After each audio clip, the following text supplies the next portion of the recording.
I'd just like to thank Venture Southland for the opportunity to speak here today at the Wood Energy launch. It's quite timely for us in terms of some of the work we're doing. What we've tried to do with our Air Plan Review is break it up into two stages, and I know that many of you in the room will be interested in our second stage, but we think that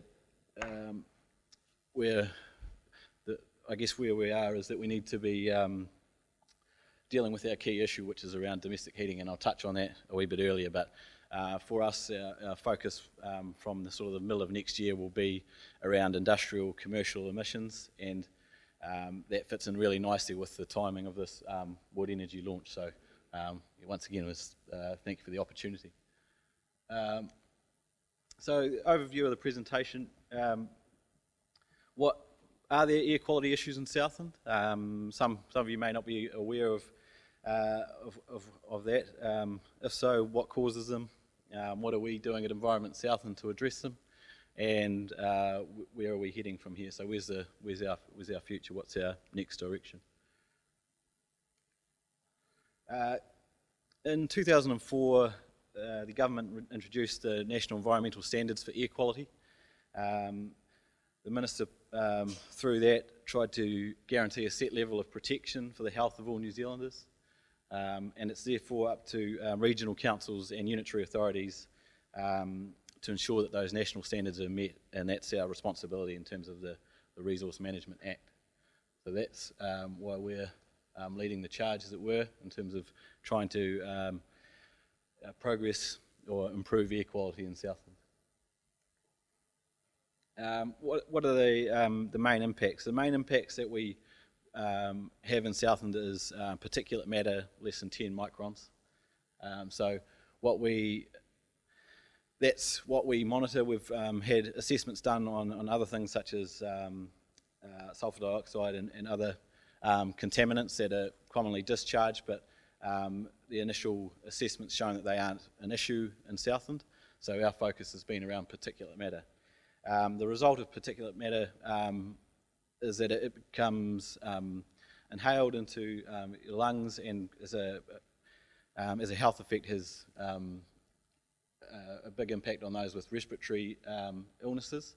The government, as part of their evaluation in terms of the health effects of air quality, have undertaken a number of reports, and that was really the key driver for introducing the National Environmental Standards in 2004, and they were subsequently amended in 2011, but we'll get to that a little bit later on. So the key issue for us in Southland,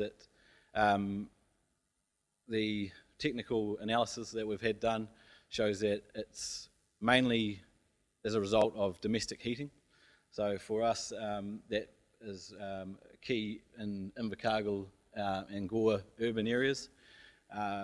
We still have a really high reliance on burning coal. I mean, Southland is coal is part of our culture and our heritage.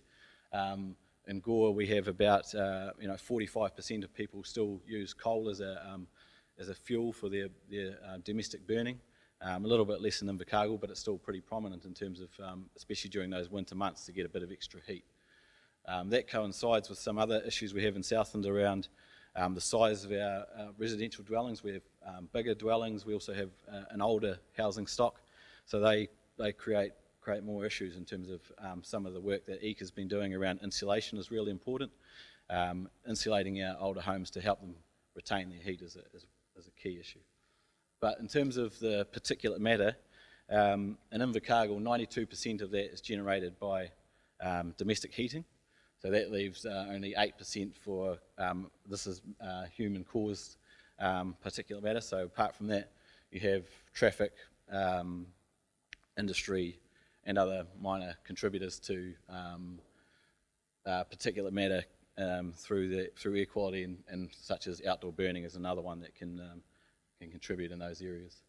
In Gore, it gets even higher and goes up to 96%, and that's maybe a direct sort of correlation between some of the extra coal use in that area, but it's also can be severely influenced by geographic and topographical conditions in those in the areas. Likes of in Central Otago, they significant issues with domestic heating and air quality because of the lack of wind and being located, a lot of their central Otago towns and basins, so that the air just sort of sits and accumulates that way.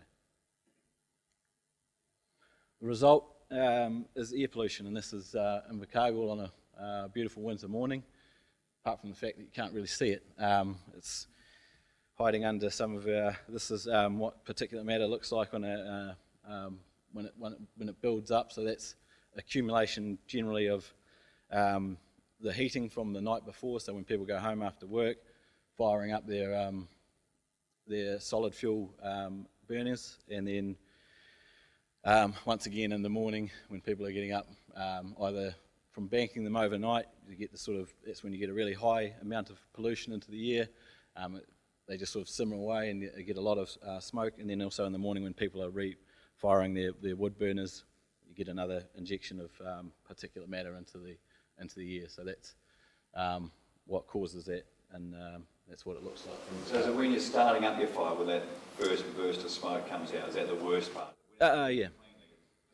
Generally, it will drop away, but once again, it sort of depends on how people are operating those burners. So that's I'll touch on that a wee bit later about education versus regulation. So there's a couple of prongs that are required to address some of these issues. So where are the NES requires us to gazette air sheds where we've undertaken monitoring and found there to be an exceedance, as it were. So that's where they've set a level and we're found to be above that. So far in Southland, we've only had that become an issue in Gore and Invercargill. Winton has been close on a couple of occasions, and also Matoda has been pretty close as well. But these sort of red figures there show the outlines of both the Invercargill and Gore air sheds. So to address some of these issues, that's been our key focus. But as part of our air plan review, we've also looked at right across Southland in terms of what other health effects are caused by some of our air quality and other sort of improvements that we can make by just being more efficient and burning better, I guess it were. So monitoring, what is the standard that the government set? You're allowed at one exceedance per year. For example, Gore this year has only exceeded once to date. So that's good. If they could able to do that for 5 years in a row, they would then become a compliant airshed. So that's the test. Once you become a polluted airshed, you need to then have 5 clear years. 1 year doesn't then mean you're a complying airshed again. You need to show that you're below that level for 5 consecutive years. The red line there indicates the level of particulate matter that you're allowed, so that's 50 micrograms per cubic metre, and that's averaged out over a 24-hour period. So, see the red line here. So this is from the end of August, and we had a high exceedance in this one here, and you can see through the timeline they go midnight to midnight, and you can see here this is where you get these spikes where people are going home after work and firing it up. So that's a pretty significant indicator that it is domestic heating.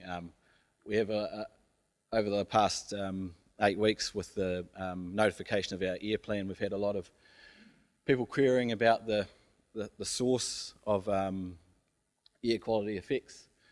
But when you sort of explain this monitoring data, it's pretty clear that that's what it is. Industry and vehicle outdoor burning, they still contribute. But for us, when you look at them in this sort of detail, you can see that it's a significant contribution to our issues.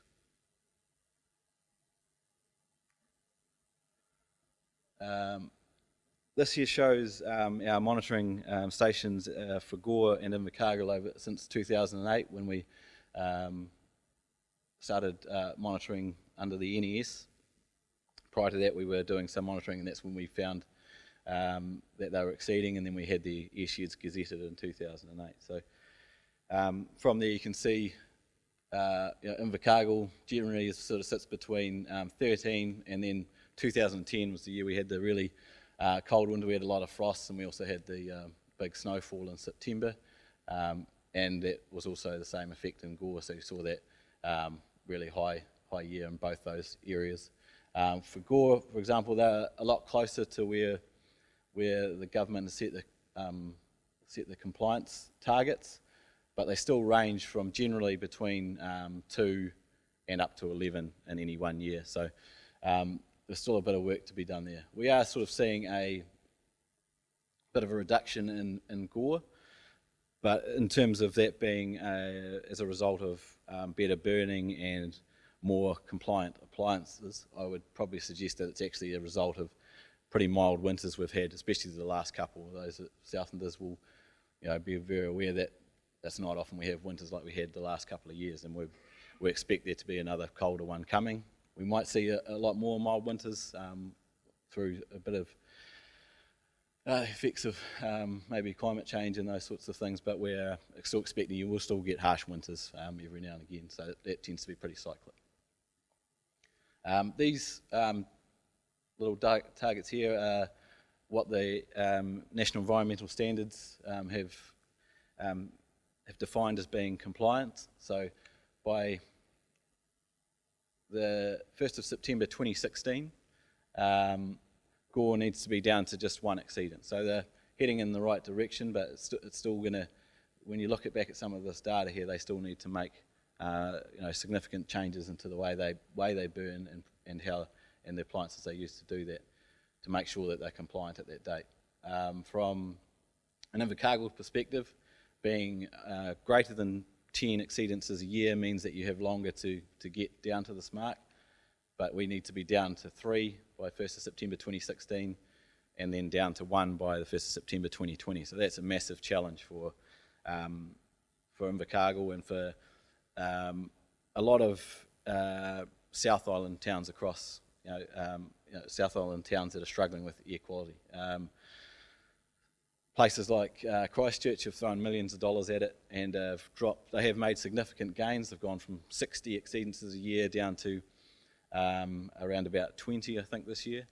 And others like Alexandra and Central Otago have dropped from 100 exceedances a year down to 50, but it's a long way away from 3. So we realise we need to be working towards this problem, but whether we can get there or not, we just need to keep working with government around how we manage that, but also whether there should be a opportunity to have a discussion around sort of climate and how the impact that has. The only South Island town that's got close has been Nelson, and they put in some pretty harsh measures on their communities at the start and have been doing it for a long time, and they're right on the margin of complying. So, but they didn't have some of the large exceedances that a lot of these other towns have had. It's a wee bit unfair that we've got the cold winter down here. We've got a general national mark set, and we've got a cold climate. Yeah, and that's what us as a regional council will be trying to discuss with the government. But in order to do that, we have to show that we're actually we're putting in and trying to make progress. It's easier for us to have a seat at that table when we've shown that we've done something, and this is the result of that. So we can't sort of, just go on what's been happening in other regions, as they do differ in between. So we need to make our own progress there. We've recently just put out our State of the Environment report. I've got some here with me today, and I'll leave them for people to pick up and have a look at. You can take them away with you if you want to. This outlines a lot of the stuff that I've been talking about in terms of our issues. It's got a whole lot of information. It's got some case studies. Tom talked about some of the places that have been putting in wood chip boilers. We've got a case study in there, I think, for Splash Palace, who changed to a wood chip system.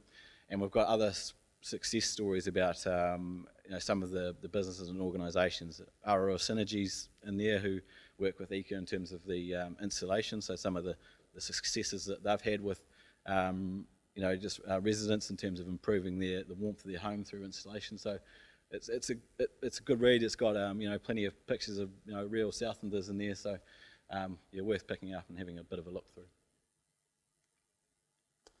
The social implications. This is a massive one for us as a regional council. The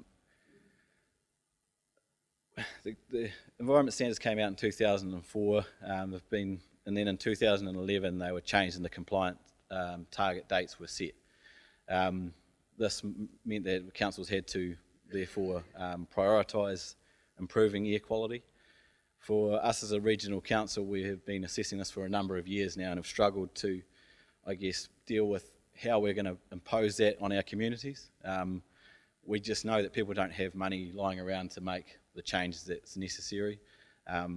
We as a council are talking with our associates being in Invercargill City and Gore about how we can provide some support around that, but as a regional council we know we have to be leading there, so we are making progress in that area, but there's still going to be significant social implications in terms of trying to get towards those compliant dates. So we have to sort of try and find some sort of balance in terms of what we're doing.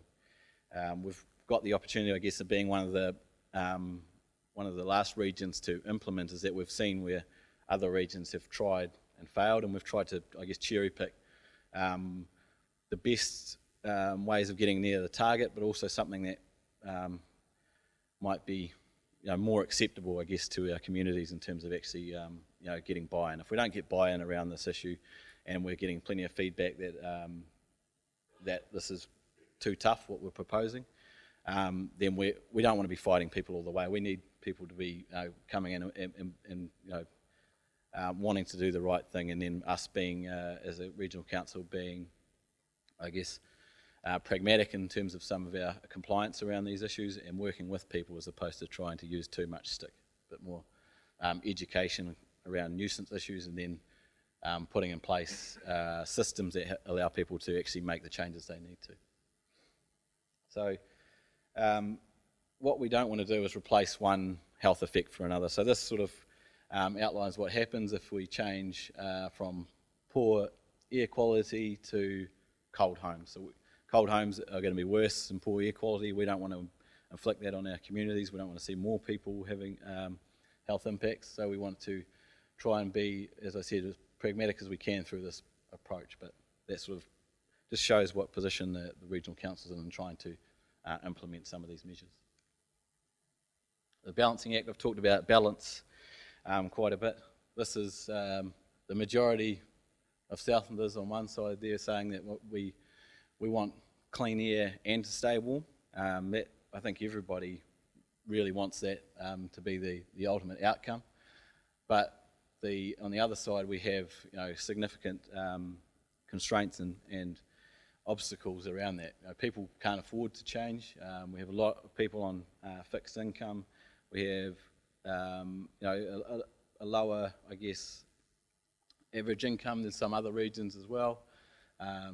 So that is a really, really big issue for us, and we are aware of it, regardless of people saying that we just haven't considered it.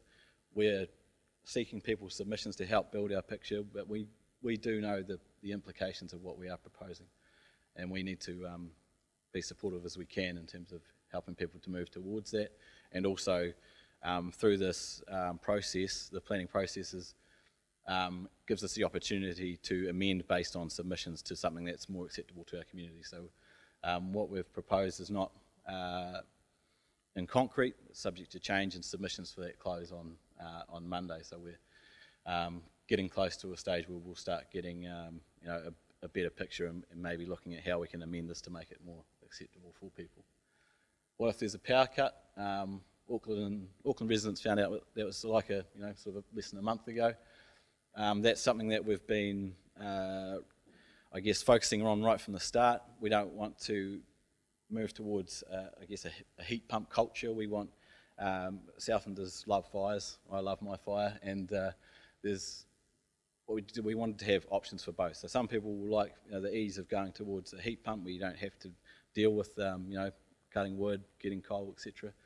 But others like to have that security in a cold climate. So we're also allowing for compliant wood burners to be put in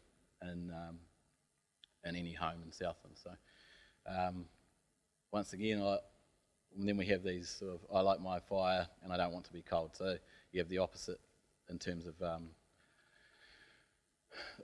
people who want just one alternative as opposed to both of them. But I think if you could promise them both of them, that they would be pretty happy with that. Improving air quality at a social cost. As I've said a number of times, this is something that we've really struggled with in terms of so how we approach this issue. What assistances are currently available. So ECA had their insulation scheme running. That's sort of tapering off a wee bit, but with help from the South and Warm Homes Trust and Aurora Synergy, who are providers for that, it's still available, but there are criteria around income, health, and also and health effects. So and also there's age. They're trying to get to the people that are most likely to suffer health effects, which generally are children and adults. And the elderly. So what are we doing? We're sort of up there. We had discussions with Invercargill City about a pilot loan scheme, and we've changed sort of direction a wee bit on that. We're now got a working party together where we're trying to put together a package. So maybe looking at what subsidy could be appropriate, whether that will actually help people make the change they need, whether there needs to be a combination of a subsidy and a loan, and sort of what scale that needs to be at, how we target it, and we're in discussions with Gore about trying to get something similar for Gore residents. So constantly working. We haven't launched anything to date, and this, a couple of reasons, is that it takes a regulation really to get people really talking and making some serious decisions about this. But it also, we don't want to, there's no point putting out a package based on rules that we then go and amend and change through this public process. So we're hoping to have something ready for launch with the start of our next financial year, which is July 2015. So, and that's prior to any regulation occurring as we've got in terms of replacement of burners. So is that sufficient? What more could we do? So there's always opportunities, and we've been encouraging those making submissions to talk to us and outline what they feel they need in terms of making those changes. Change. This is a key for us. I guess we regulate, and as I've talked about a wee bit, and education. What some of the other areas are seeing is that you can put in compliant burners, but that won't get you all the way there. That'll get you a reduction, but people still have to burn smarter, better. They have to stop burning wet wood. They have to stop burning rubbish, treated timber, a whole load of other things that impact in terms of not just our particulate matter, but also health effects. Some of those things have some pretty dangerous contaminants in them, so we need to be avoiding burning those wherever we can. So we have a responsibility as a regional council to be promoting that, and we will continue to do so long after the regulation comes into play, and we'll be looking to use a number of local organisations. We've got the District Health Board, iwi, our fellow councils, and a number of other institutions that have been part of working groups leading up to this about how we can sort of promote education around cleaner burning. I won't go into the rules in too much detail because I would quickly do a where we're going in terms of industrial and commercial, but this is just some of the things that were being proposed. So we're looking at new installations around wood burners. These are our clean burning appliances here. So that's what we're trying to permit, particularly for Invercargill and Gore sheds. We want people sort of be moving away from older, higher emitting devices to something that is a low emission, to tick that first box and then get people burning better on top of that. Prohibited for Invercargill and Gore means multi-fuel burners and other burners. So that's coal and multi-fuel burners, the way they're designed, emit higher than the NES compliant wood burners that are available. That's just a fact. That's in laboratory conditions. In order to bring those emissions down, we need to start moving away from those devices how we move away from those is the real key in terms of submissions that we've been receiving. So that's something that's subject to change, but outside of the air sheds as well, not quite the same effects, the wider, less dense, then the less accumulation you get through particulate matter. So once again, you can go a wee bit wider here. We've got sort of multi-fuel still allowed to be put in. You could still put in a coal range if you wanted to out in those areas, but generally people are moving towards some more efficient uses of efficient heating uses and those sorts of things. And under 2 hectares, if you want to put in a wood burner, it needs to be a compliant one. That's a National Environmental Standard regulation, so that's something we don't have any control over. This is the crunch rule in terms of domestic heating. So this is the phase out, as we called it. So what it's doing is trying to give a period of time to get return for your investment. So where you've put in a burner that's non-compliant, we've tried to give a 15 to 20 year life, I guess, to get use out of that. What that does though is mean that anyone who put in a burner prior to 2001 that's not compliant, and that would be most of them because they sort of came onto the market around 2004, needs to replace them. And what we've got here is a replacement date of January 2016. That's forced a little bit by our compliance dates, but what we're looking at in terms of submissions is the practicality of that. That's a lot of burners fall into that range, probably more so than a lot of other regions. So we're going to have to sort of maybe be a bit flexible in terms of how we actually get towards these standards by changing either one or both of those dates potentially. So opportunity for to revisit those. And these here just get progressively sort of 5-year periods for when you put in your appliance. So that 15 to 20 year minimum is what we're trying to do. Prohibited fuels. So this has got a bit of media too over the last few weeks, particularly around high sulphur coal. High sulphur coal is a cheaper form of coal, and that once again comes back to the implications. So we need to consider how where we want to head with this. We don't actually see a great deal of, there's not a big correlation between high sulphur coal and particulate matter emissions. This is something that came out of our feedback. People generally don't like the smell of the high sulphur coal when it's burnt. It does when you burn sulphur, it has that effect. But what we wanted the community to do is tell us whether they want it or not. So the council will make a decision based on submissions through that process. And these prohibited fuels are region-wide as well. We looked at sort of trying to restrict them to air sheds, but in terms of practicality, asking a retailer to identify whether someone's in an air shed is pretty hard work. So it's region-wide, and we have been encouraging everybody to submit on those points to give us a clear picture of where we want to head with that. A few other ones I've talked about: treated timber, pretty nasty. Varnished timber, painted, rubbish and plastics. This is still a really big issue from a few of the feedback we're seeing from guys that are out there, installing appliances and repairing them, refurbishing them, those sorts of things. And waste oil. Waste oil has become a bit more popular with the price of diesel going up. Some waste oil can be really good, but it's not controlled. You can get waste oil from anywhere, and a lot of it can have some really nasty heavy metals in there. So we've got it prohibited on our list, and there's certain implications around that. What I just need to clarify around some of these things is that these only apply to small-scale burning appliances. So for those of you we're in industry and commercial,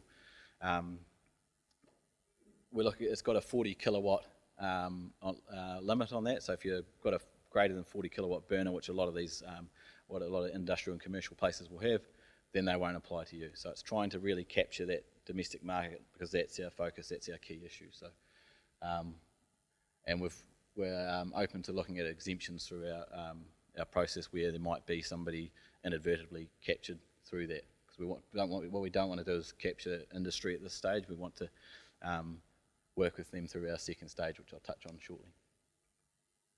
Outdoor burning in winter.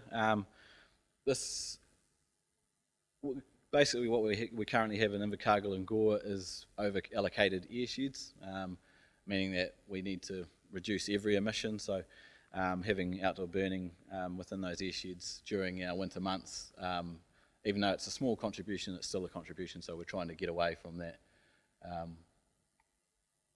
We're trying to, obviously, we've got exclusions for barbecues and etc. We're trying to be reasonably sorted around that. Outdoor burning, what you can and can't burn. Once again, it's pretty similar to what I put up for what you can burn in devices, so just trying to get people moving away from those that have got contaminants, but what you can burn is there listed, so all your sort of natural sort of materials there.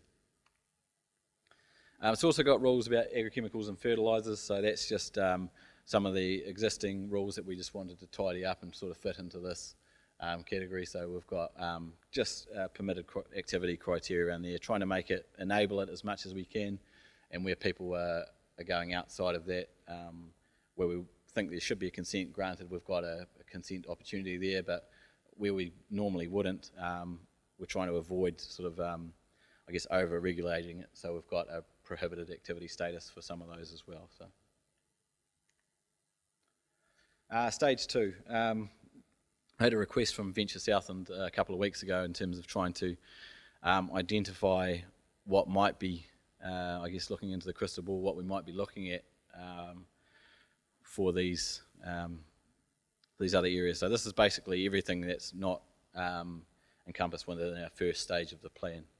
The simple answer is that we don't know. We haven't put enough resource into that. We haven't consulted with the people we need to. So I guess what I'm asking for those of you here is that we will be looking to sort of begin this process towards the middle of next year, everything going according to plan, and that will probably be a 2 to 3 year process in terms of getting from sort of scoping out what options there are in terms of going through full consultation and drafting a framework for consideration, once again through a public process. So that's where we are heading with that. We need to review and update our existing framework. It's pretty old and pretty cumbersome to use.